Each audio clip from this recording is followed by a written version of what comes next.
APC defeat in Anambra will adversely affect Southeast in 2023. Ngige, welcome to the news and please subscribe to our channel.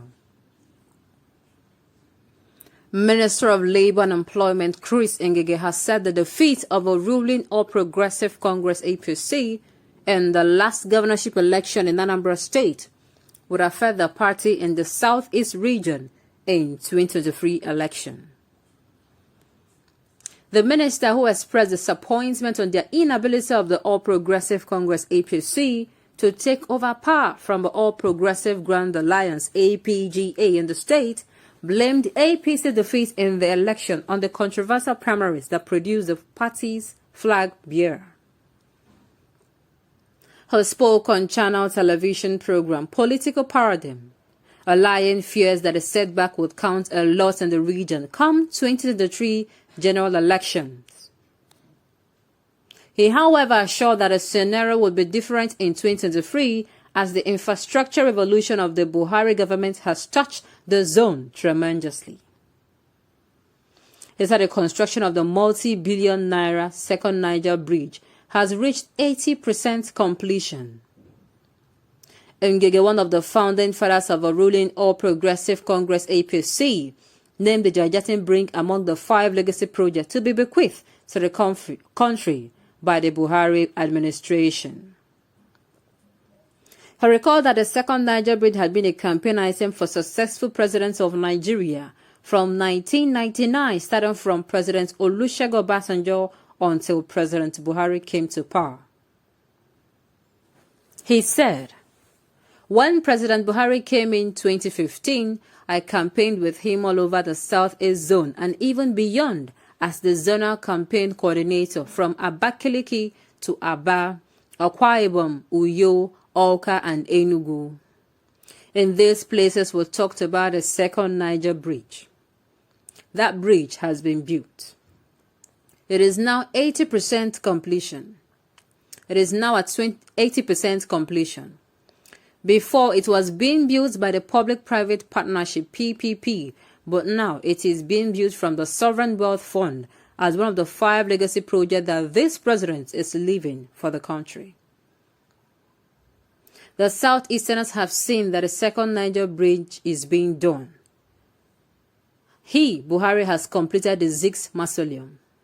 Many Nigerians don't even know that President Buhari is a Zikist. I know because we had visited Zik's son, Chukwuma, now late, who was his friend.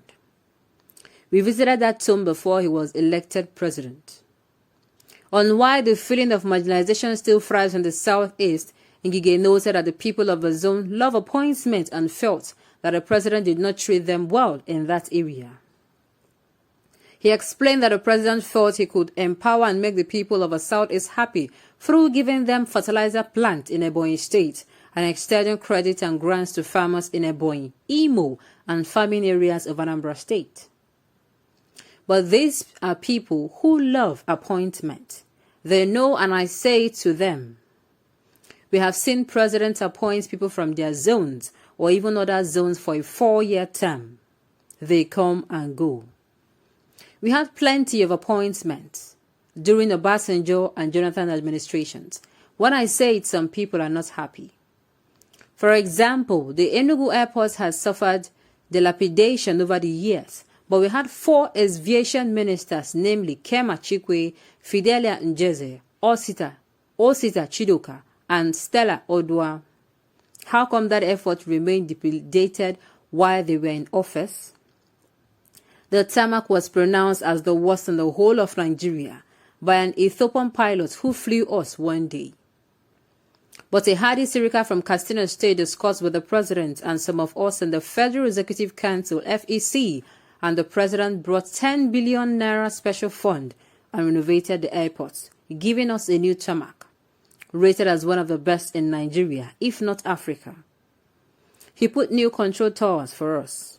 A cargo section is being built. I don't know, but my people love appointments. Regarding complaints that the appointments of this government fall short of federal character, Ngige said he was more concerned with the impacts being made on the economies of the state and what the Southeast was gaining from the programs of the federal government. They would tell you that the rail line is going to Kano and it did not pass through the Southeast. It is wrong. The coastal rail from Lagos passes through Ijebu-Ode, gets to Bini Agbo, Asaba, and crosses to Onitsha. The design was approved by the Federal Executive Council. From Agbo, the other one goes to Warri, Yenogwa, and then Aba and Port Harcourt. This is the coastal rail. There is northeast line from Port Harcourt, Umuahia to Makurdi, then to Jos up to Maiduguri. That line is bifurcated line. The one which the fund is available now is the reconstruction of the old narrow gauge on this line. It is just like if you go to the UK, you will see some other lines. A town can have 3 rail lines. One can be narrow gauge, while the other will be double gauge. There is a standard gauge coming from Port Harcourt side by side with a narrow gauge, with spur lines into Owerri, Oka to Enugu to Abakaliki to Makurdi to Jos to Bauchi, and the new plan is that it bifurcates into Yola and even gets into Jalingo to Maiduguri, Kora, Namoda, and the rest. The Minister of Transport has explained this several times, but it has fallen on deaf ears because you people want to be deaf. He has even talked about financial plans. Those politicians who play defeatist politics will say that they are giving us narrow gauge and standard gauge. The difference between narrow gauge and the standard gauge is in the speed of a train.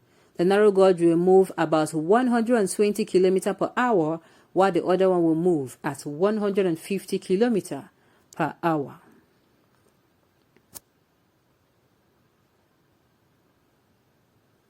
Well, I'm going to say this. No matter what you come out and say, hey, the people of Biafra, what they feel is what they feel. And they have strong reasons. You see your own reason there, you have carefully brought out your own point. If these people bring out their points for you, you too, you will listen to them and say, well, it is true. Yes, everybody can speak English. Nigeria is not a one-party state, so why should Ngige and his likes in the southeastern zone not be happy that we are going out of the grip of the APC to get a part of the zone we've identified with? Should we all become psychophants and cowards like most of them? You people should leave us alone. Okay. Ngige, you have to be careful. Stop talking about rail line. We know everything Amechi did over it. All of you should continue serving the Fulani people because of selfish interest. Okay, on this note, we have come to the end of the news. We say thank you for tuning in to listen. Until I come your way next time, enjoy the rest of the day.